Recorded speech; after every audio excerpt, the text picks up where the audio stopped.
I have 12 o'clock, so let's get started. So good to see everybody, and thank you for joining me for our fifth class. Today we're going to be talking about we're inquiring about mother's admission. I'm going to mute everybody. Thank you. And if you need to talk, you can unmute yourself. So a couple of housekeeping things. There's been a few questions for the Know Your Numbers credits, and that's why I've been taking attendance.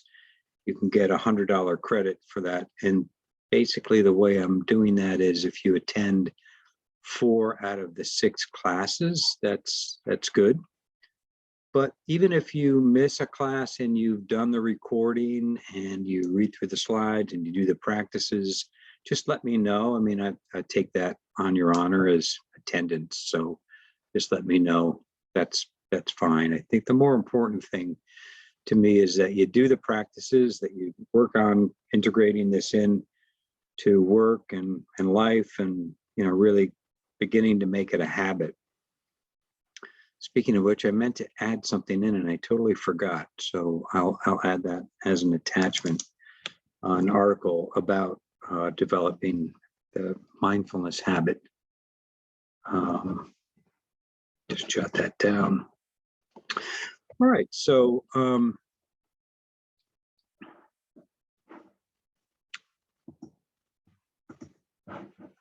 what I'd like to do, instead of a very brief practice, often we do a brief pause to start the class. I wanted to do another kind of follow-up thing on equanimity. I came across a nice meditation from Tara Brach and Jack Kornfield again. Been getting some really good stuff from them. They put on a 40-day class, or a challenge, if you will, and I've been listening to that, and so really excellent teachers. So let's do this. This will be a little bit longer than like a 2-minute pause. So it'll be maybe 5 minutes or so, with the focuses of equanimity. And in the last class, you remember we did the Eye of the Hurricane, which was an equanimity type practice. And the idea with equanimity is that we try to find that peaceful place, even though there are a lot of winds swirling around. And equanimity is kind of this way of being even-minded or even-hearted. It's another way to think of it. Despite what's going on around us, because most of us, we have pretty hectic, chaotic lives, right?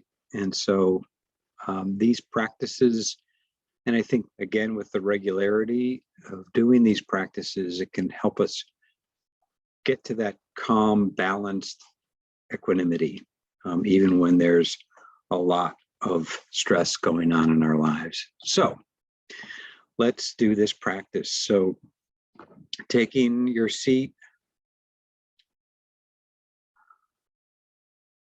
live transcription be enabled for the meeting. So, all right, I'll enable that. I'm not sure how that does. We'll give that a try though. So taking your seat with ease and just kind of first noticing the state of your body and mind. And bring a kind attention to it.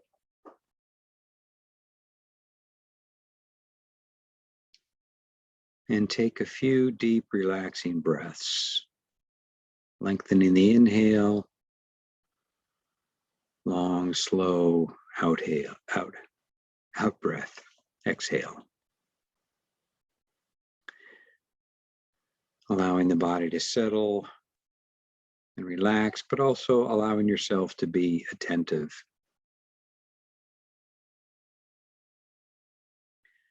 And then rest your attention on the natural rhythm of the breath or the body anchor. You can really choose either, focusing on the breath as an anchor or the body, some part of the bodies, perhaps your feet on the floor or your body in the chair.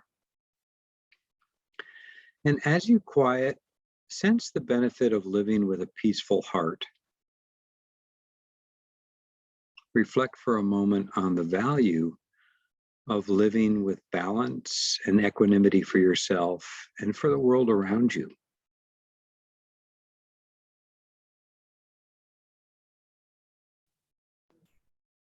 And now deliberately invite the quality of equanimity and peace to grow as you continue your mindfulness practice. Whatever is present, the breath and body anchor, or the arising of sensations, feelings, thoughts, and sounds, name them softly with a kindness and equanimity amidst them all.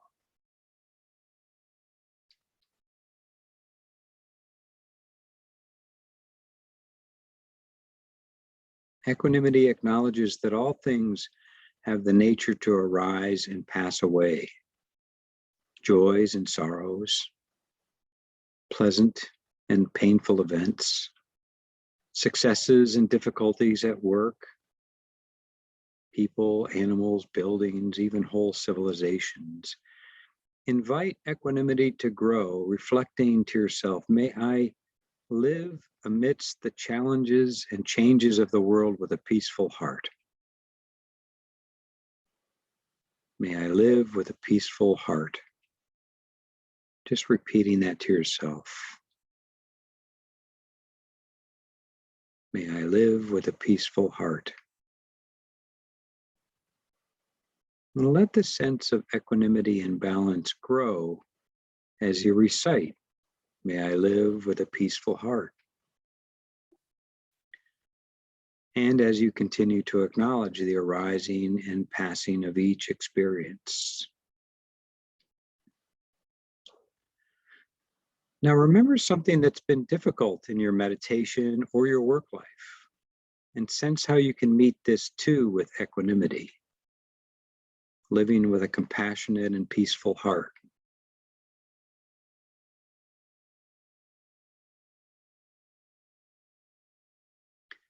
And now envision that you can extend this feeling of peace to others. Picture a colleague at work, a friend, or a loved one experiencing joys and difficulties. And as they come to mind, extend a simple wish that they find balance. May you too live with a peaceful heart.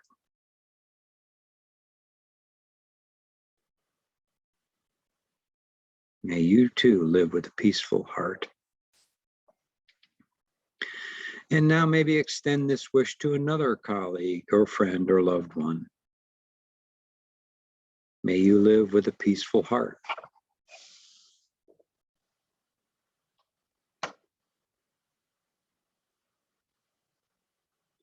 And finally, let the sense of peace and equanimity spread from you across our workplace and to beings out across the world.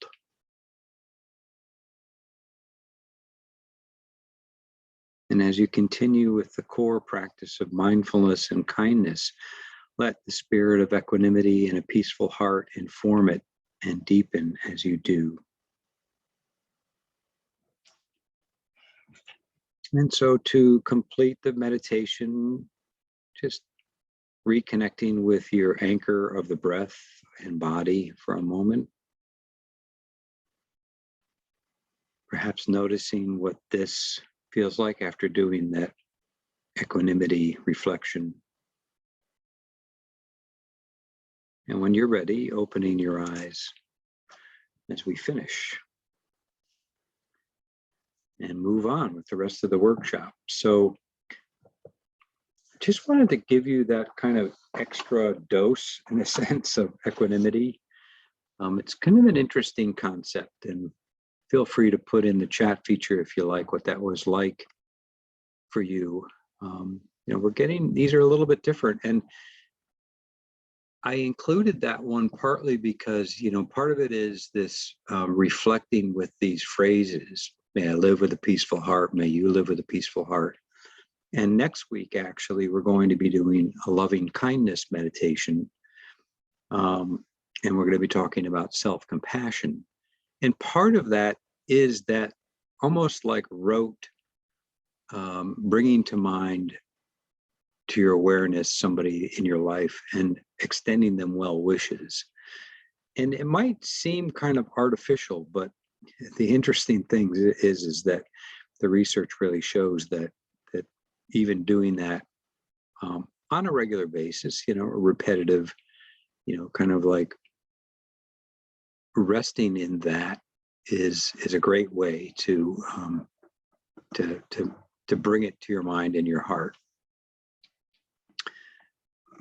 Okay, good. So yeah, I see a bunch of you also putting in your name for being present, and that's great. And so if you haven't done that, you want to make sure you're recorded as here, and hopefully you are present. Please put that in the chat feature. All right, so how was it last week? I wanted to also, as we often do, just get a little bit of feedback. Last week we talked about emotion and how that it can derail us at times, but it can also be integrated into our practice. So noticing emotions as they arise and just kind of letting them be without getting caught up in them, but also even noticing difficult emotions. I mean, there's practices about that as well, that we can acknowledge difficult emotions as they arise and give ourselves some compassion for that. And so we'll do more of that next week. But are there any comments or any thoughts about how it's been going the past week? We're getting towards the end. And what I hope that you're beginning to see that you can find peaceful moments, that you can find these ways to be present, that you can find time to do even just a 2-minute, 3-minute practice. So here's a good comment. I wish I was doing more, but if I let judgment of myself go, I recognize that I'm doing more for myself.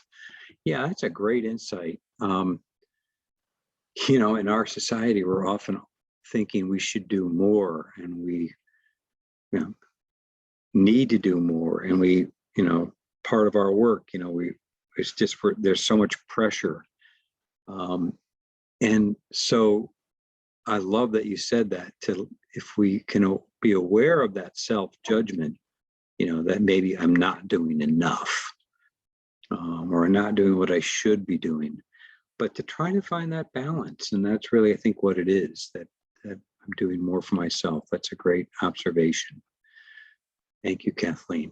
I like opening my eyes, seeing one of your peaceful pictures. Good. Yeah, I'm trying to put some peaceful thoughts in there, peaceful images. More aware of unpleasant and pleasant thoughts and experiences.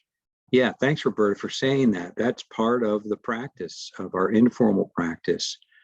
I pause and savor the moment and choose what to do next. So when we bring more awareness to those, it really does help us see what our automatic opinions are about those things, right? We have all kinds of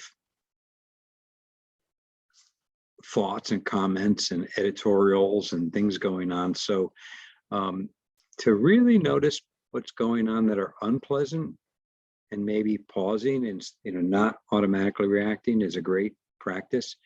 But then also noticing what's pleasant, and then letting yourself be with it and savor it. I'm slowly learning that when I'm heading down the worry rabbit hole, to take a minute, think about what I'm worried about, and if it's out of my control, try hard to let it go. Great. Yeah, that's another super observation about first being aware that you're heading down that worry hole, the rabbit hole, and then pausing. That's what that whole stress lesson is all about, is being able to have that space, that little bit of space and time, so that we don't automatically react. So that's great. Keep that up. I really like how my behavior changes to a more tranquil state with others and self-criticism. Yeah, and we're going to do more of that. So yeah, that's such an important observation also, Wanda. So thank you for that. Yeah, it really does make a difference as to how we critique ourselves and others. So, and we don't have to necessarily do that. I love to use stop. Yep, it's a good, real quick one to get a little bit of space. 1 minute breathing space. Switch from reacting to responding. Exactly. Started journaling to keep negativity and negative thoughts out of my head. Now there's a good one. Yeah, I don't really include much of that in the class, or just isn't time. But I'm glad you said that journaling, sometimes people find it very helpful to write things down to get it out, because if we leave it sort of in the head, it can swirl around and we get captured by those swirling thoughts and we get caught up in the stories. So hopefully by writing it down, like you said, it gets the negative thoughts out of your head. That's great. And you can maybe then do something symbolic with that, to let them go, or to burn them, or to bury them, or put them aside. Yeah, that's good. I like that. Acknowledging and naming the negative thoughts make them more manageable. Yep. More manageable than just stuffing them down inside an address. And that's sort of the paradox of this. When we name them and we shine the light of awareness on them, you would think that, oh, maybe that will make me more anxious, or, but it really doesn't. It kind of takes the wind out of their sails and does make them more manageable, as opposed to letting them just be kind of stuffed away, out of sight, out of mind. They'll always come back. So thank you for those observations. Very good, very good. Hopefully you're still connecting with your buddy and having somebody to kind of reflect on some of this with. Hopefully you're also jotting down some of your observations on the record sheets. I think that's helpful. And so keep up the good practice. All right, so let's get into today's lesson. So I put this quote here from the Buddha. If you know something hurtful and not true, don't say it. If you know something hurtful and true, don't say it. If you know something helpful but not true, don't say it. And if you know something helpful and true, find the right time to say it. So again, I want to remind you, this is not, it is not a class in Buddhism, but of course, mindfulness practices in many ways historically come from Buddhism. And we have a lot of lessons that come from Tara Brach and Jack Kornfield, who have been referencing. They are essentially using a lot of that, and there's some wonderful stuff. So, but I love this quote because later in today's lesson, we're going to be talking about a little bit more about mindfulness, listening, mindfully tuning in to what other people are saying. And so I'm going to want to make sure I get to some of that. So let's go to next slide. Ooh, let's see, how can I do that? There we go. So before we get to that, I want to talk a little bit about taking breaks and taking time for yourself. And, part of what we have talked about are finding these brief mindful pauses to take a moment or two or three for yourself. And so just simply the idea of, what do you do when you take a break?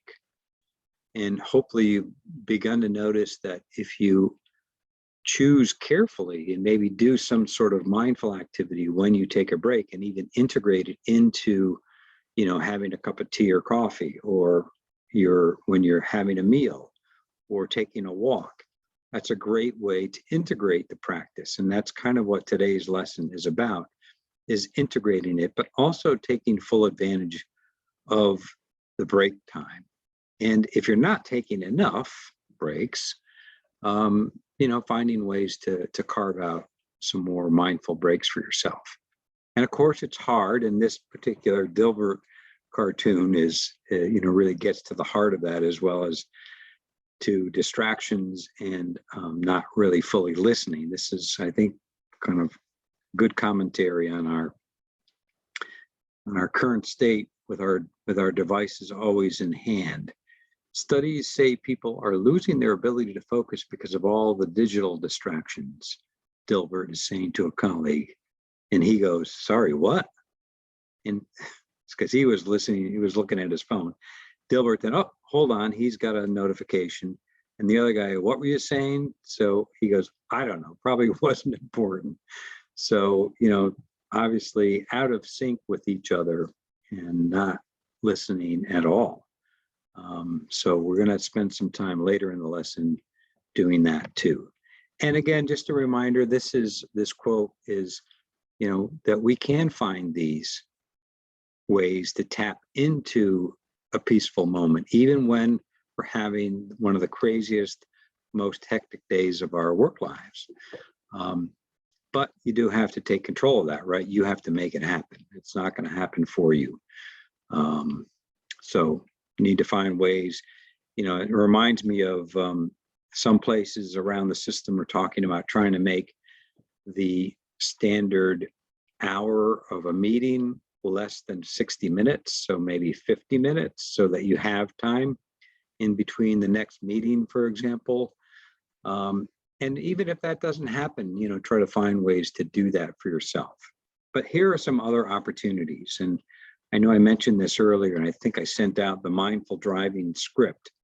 And maybe many of us are still working at home, but if you are driving or commuting, especially if you're commuting at the beginning of the day, I think it's a great opportunity to bring mindful awareness to your drive. And all it really comes down to is, like with any of these activities, to begin to pay attention to the sensory experience. So obviously you're keeping your eyes open. And when the mindful driving, there is a link to it actually, so you can listen to it. And there is that script that I sent out. All you're really doing is paying close attention to what's going on. It starts with right when you get in the car, noticing what it feels like to open the door, and then to sit down and to put the seatbelt on, and to feel your feet, connecting to the brake or the gas pedal, and to feel your seat in the chair supporting you. So you can still do that the same way we do a meditation, prepare for that. And then as you start driving, to, instead of maybe you normally put the radio or a podcast on or something like that, to just drive in silence and listen to the sounds of the car, listen to all the sounds that you hear.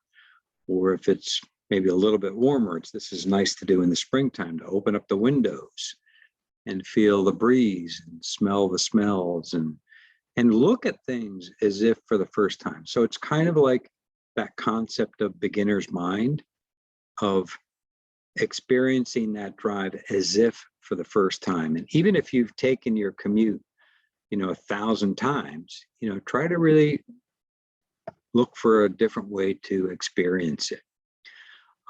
You can certainly take a different route. That's another way to do it too, and that might be helpful. So let's see, I'm getting a message here. I'm getting a message that you're not seeing the slides.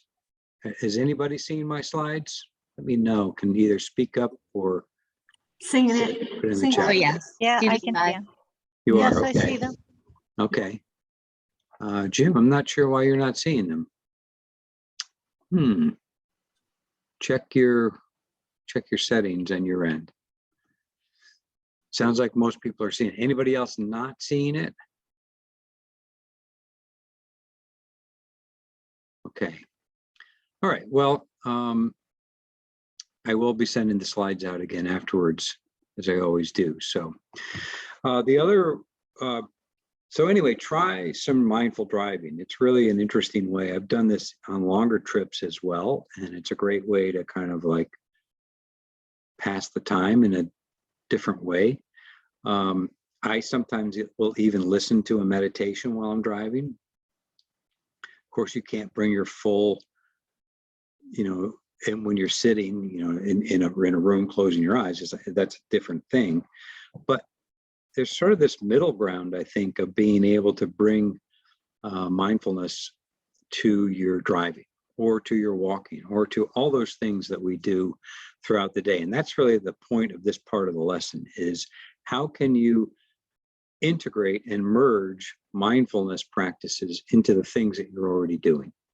A couple of other ways on the slide here are mindful pauses. And we've talked a lot about pauses, but there's a 2-minute pause that's actually on the link. And really all it is paying attention to your breath, feeling the breath in and out of the body for a few cycles, then paying attention to your body and noticing the contact and the feet on the floor and all those things, and then bringing them together and then opening up your awareness. And it's pretty much this variation on the same formula. So that's a quick 2-minute pause that you can just do on your own. The 3 breaths for a pause, that's one that we've done. It's another quick one. The 3-minute breathing space, I think, is an excellent one for really disconnecting from stress, or especially after a stressful event, to do something that like the 3-minute breathing space. And then there's a couple of others on mindful meetings and mindful breaks. So if you're in a lot of meetings, you might want to listen. There is a link to this one as well. And this does bring up the concept of mindful listening and really paying attention to what others are saying. But it's this whole, well, it's a little bit of a preparation phase before you go into the meeting, to bring awareness again to your breath, to your body, and then maybe bring awareness to your thoughts. You know, what are you thinking about when you approach that meeting? What are some of the things that you want to make sure you get across? Or what are some of the things on the agenda that you want to really listen for or pay attention to? So it's that kind of preparation, which, look, I know, I get it. Most of us go into a meeting and we're still in the last meeting. You know, our head and our mind is still trying to process what happened before. And that's where it does really help if you have a little bit of a break. If you have a 2-minute break in between meetings, you could do a quick pause and let go of what happened before this meeting that you're going into, and then try to really be present as you enter this meeting that you're in right now, which is really, in effect, why I start all these classes with a mindful pause, to help you just let go of what's been going on before now, but also help you let go of all the stuff that's swirling around our minds, so that we can be fully present. And that's, you know, what it's all about. So those are some practices that you can try. Here's a couple of other simple, and I try to give you a lot of these throughout the whole class, but these are the 5, 4, 3, 2, 1 grounding. Basically what you do is you do 5 things that you can see. So just paying attention, looking in your field of vision. What are 5 things you can see? You can look at different shapes or different colors, or if you're looking outside, you know, different objects of attention. Then 4 things that you can feel. So 4 sensations. It be your feet on the ground. It might be the feeling of the wind on your skin or something like that. 4 different things that you can sense. And then 3 things that you can hear. So listening to 3 different distinct sounds, really listening to them. 2 things that you can smell, and then 1 thing that you can taste. So that's using your senses as 5, 4, 3, 2, 1. Then there's this thing, meditation or meditate on the go, which is really, there is a link here, but it's very simple. And some of you may have seen this if you trace your hand. So I'm holding my hand up in front of me. And if you want to try this while I'm doing it, if you trace your hand with your other, as you trace going up, you breathe in and then breathe out. And each finger, breathe in, breathe out. all the way to the other side of the hand. And then if you want, once you get to the other side, you can go back and do the rest. And what's that going to take you? Like 2 minutes, right? But it's this idea of regulating our breathing, but also that tactile sense kind of helps to ground us, get us out of our head, and just really, you get the sensation of tracing your hand. Feeling your feet is a good technique for both of these, actually, kind of like stopping an anxious thought. So if you're having a little bit of anxiety or stress, bring your awareness all the way down to your feet. And with that beginner's mind again, just really feeling the contact your feet make with the ground, feel that sense of connection. You could even imagine roots growing out of the bottom of your feet, really connecting you to the earth. So that's another way to kind of just be quickly get into a state of connection and groundedness. The forest bathing article, there is an article on this. This is based on a Japanese technique of forest bathing.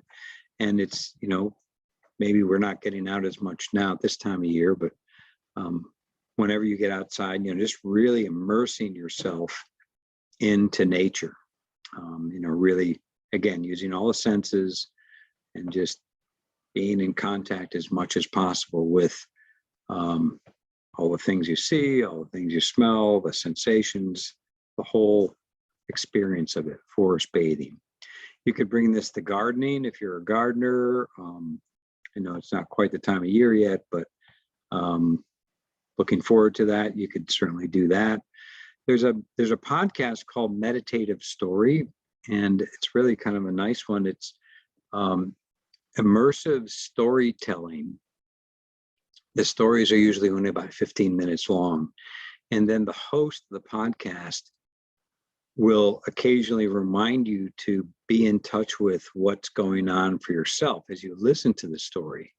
And it might have you do a brief meditative kind of way to connect with the story. And then at the end, there's usually a reflection or a brief meditation. So that's a great alternative way to kind of build some meditation in.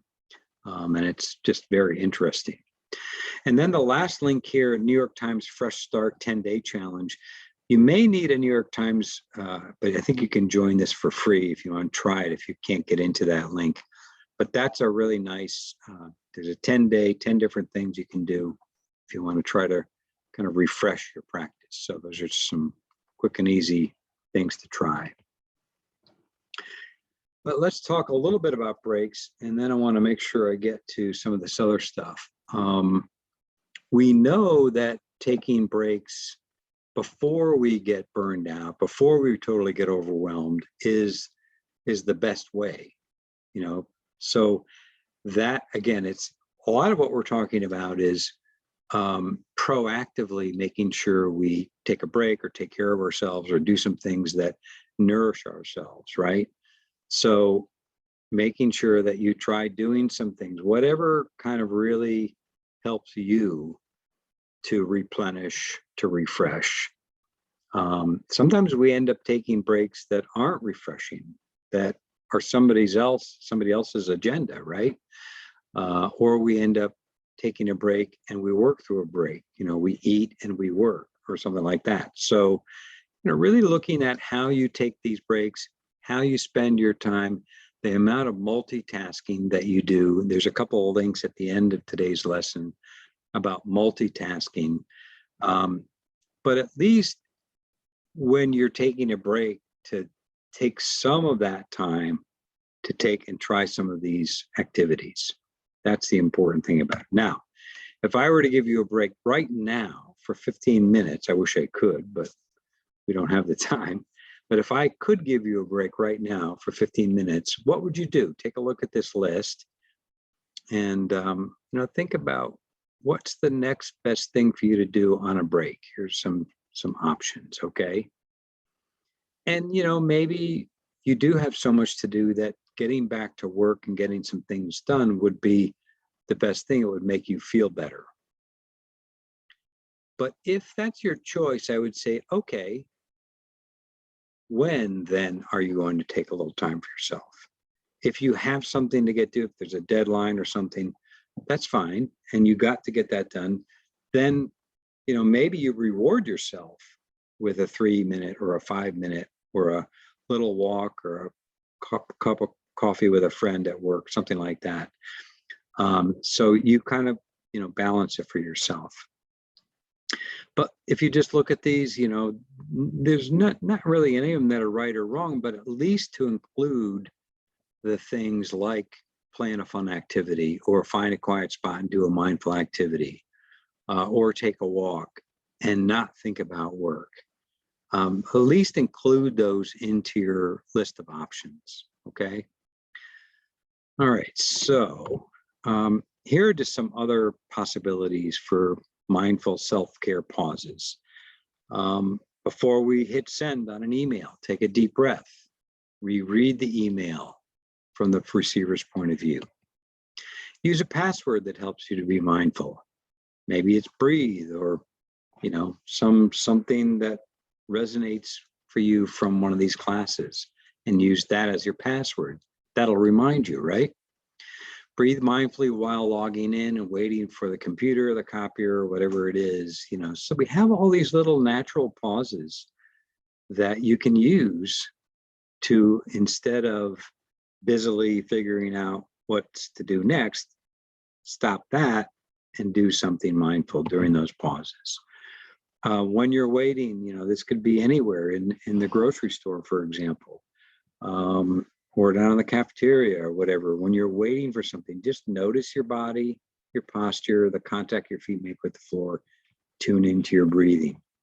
Send yourself a reminder, do something that triggers you out of the blue so that you can remember to do some of this stuff. Some of the apps out there have reminders that can send this to your phone. So you might want to do that for yourselves, okay? All right, so those are just some reminders, some simple little ways to kind of remember to do this stuff throughout the day. Right now, what I'd like to do is a new meditation on empathy and compassion, because then for the last part of the class, I want to cover a little bit of mindful listening. And if I have time, I have a quick video that I'll show you. But here's the meditation. Again, this is based on the work of Tara Brach and Jack Kornfield, and it's called Relating with an Open Heart, Empathy and Compassion.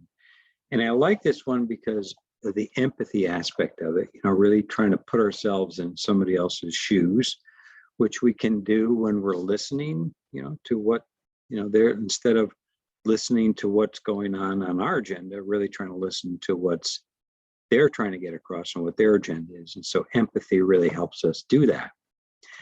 And compassion and self-compassion, this kind of leads into our next session. So you'll see how that works. All right, so take a moment to settle yourself. Find that position, which you're probably quite used to by now, hopefully. And just really finding that way of sitting that allows you to be relaxed and alert. Closing your eyes, or, again, you can always keep them slightly open if that feels better wherever you are. But being able to turn inward. Maybe take a moment to let go of any tension that you might notice in your body. Allowing your body and mind to settle, to be at ease.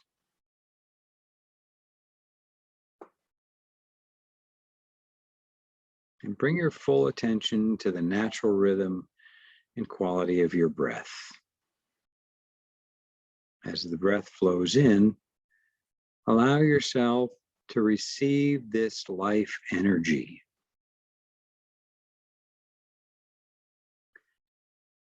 And with the out breath, notice the sensations of letting go, of releasing. Imagine your total body and consciousness flowing outward with the breath and mingling with the vastness of space. Breathing in and receiving, breathing out and letting go. Now invite into your awareness someone that you know personally who's suffering, someone you want to help.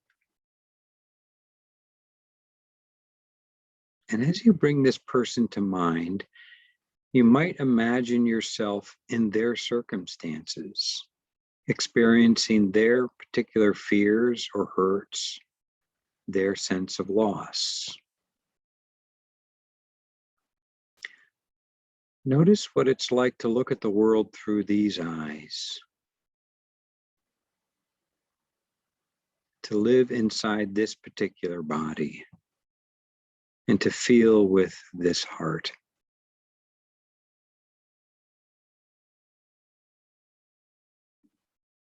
See if you can sense into what the most vulnerable, painful part of this person's experience is. What do they most need?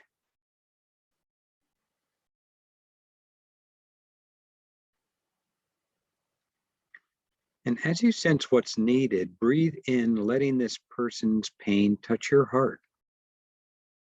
Allow yourself to feel it gently with each in-breath, attending to and sensing this person's vulnerability.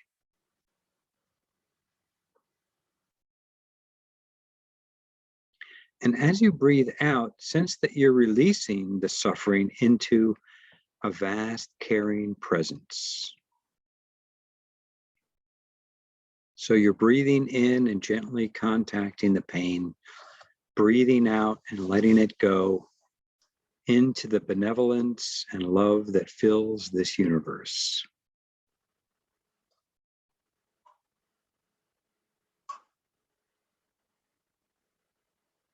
And if it's difficult to feel this person's vulnerability, feel your own tender body, your throat, chest, belly, and just simply focus on softening.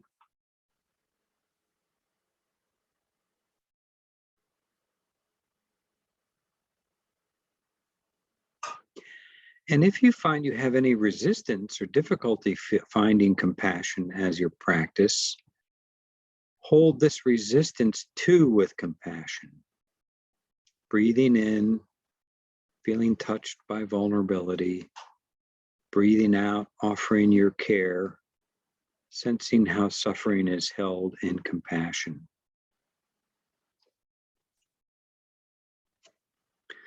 Now enlarge the circle of your compassion to include all those who are in the same situation as this person you were reflecting on, experiencing the same suffering. If the person you want to help is grieving a loss, breathe in and out with all those who are experiencing the pain of loss. If this person feels like a failure, breathe in and out with compassion for all those who feel like failures.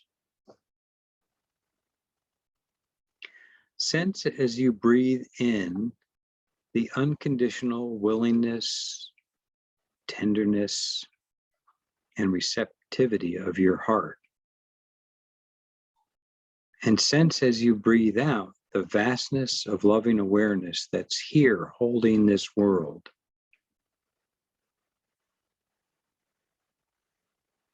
And in this way, your heart becomes a transformer of sorrows.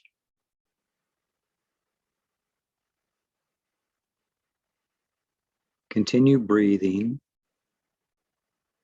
opening to the universal experience of suffering and letting go into the spaciousness around you with your loving, caring prayer. And as your heart opens to touch the suffering, you can become that openness. And as you offer your tenderness, your awareness becomes suffused with compassion.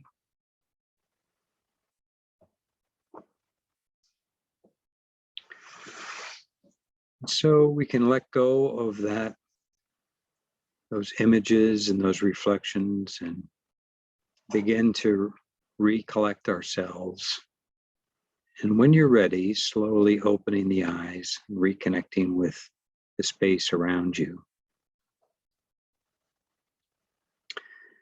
And you can do an abbreviated version of this compassion practice. Whenever you encounter someone at work who's having difficulty, whenever you realize a colleague or a patient is having a hard time, just pause and for several breaths, silently breathe with compassion for their pain. And with each in-breath, allowing yourself to sense their vulnerability. And with each out-breath, gently let go into the larger space of presence. All right, so let me know what that was like. I know this is a little different. We're getting a little bit into deeper territory in a sense, not just focusing on the breath or on our thoughts or on ourselves, but really kind of bringing into our sphere other people that we care about. So that'll lead us right into next week's. And for the next part, and I know we're coming close, I want to just bring up this concept and see if I can show you part of this video from Tara Brach on the sacred art of listening. But this idea that, often when we're listening, we're not really paying attention. We're more listening to our own chatter. We're more thinking about what we're going to say, how we're going to contribute, what's on our mind and our agenda. So this is just kind of a good sort of example. And if you want to listen to it later, the whole thing, there's a link here. And then there's another link to one called Deep Listening by Frank Ostaseski. So what I'm going to do is I'm going to stop this share and I'm going to bring another one up. I'm going to give this a try. Just for a couple of minutes, I'm going to try to show a video. Let's see if this works.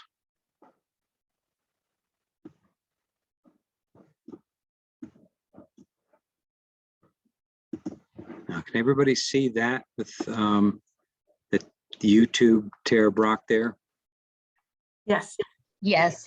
Okay, I'm going to expand that. And so let me start actually at the very beginning, just for a minute, just listen to this here. Deep listening, there's a quality of presence where there isn't a lot of selfing, a lot of activity of interpreting, judging, reading into, preparing. There's just openness and receptivity. There's no controlling of anything. But as you know, it's rare that we are listening in that kind of an openness. There's a lot of static usually because we're somewhat in a trance where we're projecting, what we think is being said and where we think it's going to go, and we're being influenced by our wants and our fears about the conversation. So what I'd like to do is just let's move in a little closer to what goes on when we are in conversation, but our listening is somewhat blocked. So I'm going to pause it there. I'm going to kind of fast forward to this story that she tells. I think is really good. This is Gregory Boyle. So Gregory Boyle is a Jesuit priest who works with gangs in Los Angeles, the most violent parts of Los Angeles. And he create work programs for them and a sense of community, a huge amount of healing he's been responsible for. So he describes one morning that he's completed Mass and the next thing he has is a baptism to do. So he's got a little time between the two. So he goes into his office. He's got like about 10 minutes. And a few minutes in, a woman walks into the room, and her name's Carmen. And she's a heroin addict, a gang member, occasional prostitute. He says she's often seen defiantly storming down the street, usually shouting at someone. So she seats herself and jumps right in. And he's got 7 minutes, and so this is what he describes. I need help. She launches right in, brash and something of a no-shit sister. Oh, she says, I've been to like 50 rehabs. I'm known all over. nationwide. She smiles. Her eyes wander around my office and she studies all the photographs hanging there. She multitasks and her inspection of the place doesn't derail her stream of consciousness rambling. The family will arrive for the baptism in a few minutes. I went to Catholic church all my life, she says. Fact, I graduated from high school even. Fact, right after graduation is when I started to use heroin. Carmen enters some kind of trance at this point, and her speech slows to deliberate and halting. And I have been trying to stop since the moment I began. Then I watch as Carmen tilts her head back until it meets the wall. She stares at the ceiling, and in an instant her eyes become these two ponds, water rising to meet their edges, swollen banks spilling over. Then, for the first time, really, she looks at me and straightens. I am a disgrace. Suddenly her shame meets mine, for when Carmen walked through the door, I had mistaken her for an interruption.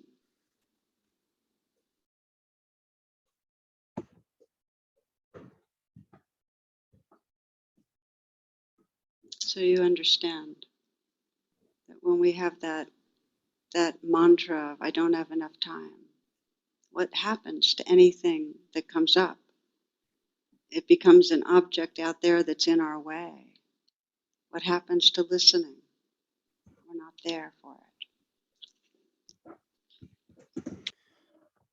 So I'm going to pause it there and stop the share, come back to the kind of finish things up here. So that's something to think about, right? So to think about the variety of ways that we get, we have so much to do on our own plates. We don't really listen, really take the time.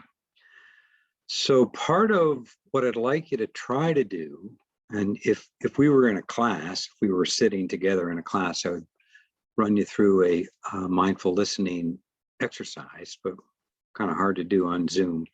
But what I'd like you to do, if you can, is just to pay attention to your interactions when you're listening and just see if you can listen more mindfully, really listening to the message that person is trying to convey, not so much your agenda, but what their agenda is. So this usually involves some active listening. It usually involves talking less and listening more, maybe reflecting back what you're hearing to try to understand, but not getting your point across, but really, in a sense, purely listening to them. So that's part of the homework. There are a couple of other videos. I didn't really touch too much on multitasking, but there's a good video on multitasking here, 5 ways to be mindful at work. Energizing breathing. This is a different way of breathing that, if you're feeling kind of sluggish, instead of, you probably wouldn't want to do a meditation because you're going to feel like you're going to fall asleep.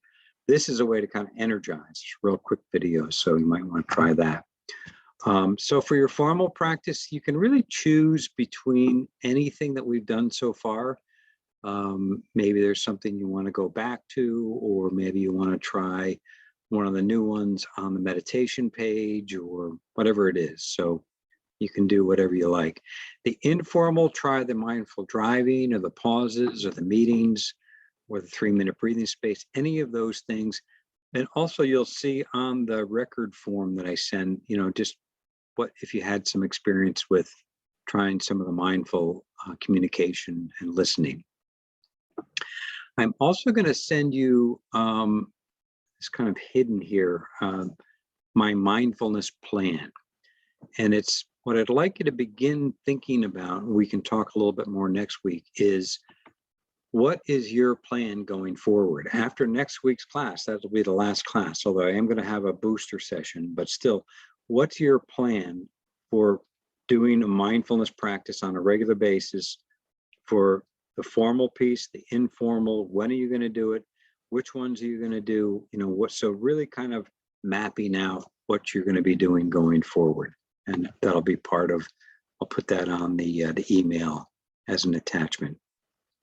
I'll also put on these, there's mindfulness at work tips and 10 ways to be more mindful at work. So you can take a look at those. There's also these 3 videos here, kind of optional kinds of things if you wanted to listen more. And then these are the links to the practices. So I think I've gone over a little bit. It's like 5 of. I want to leave you a few minutes anyway before your next meeting or before whatever you have to do next. And maybe think about doing something mindfully in that period of time. So any last thoughts or questions before I let you go?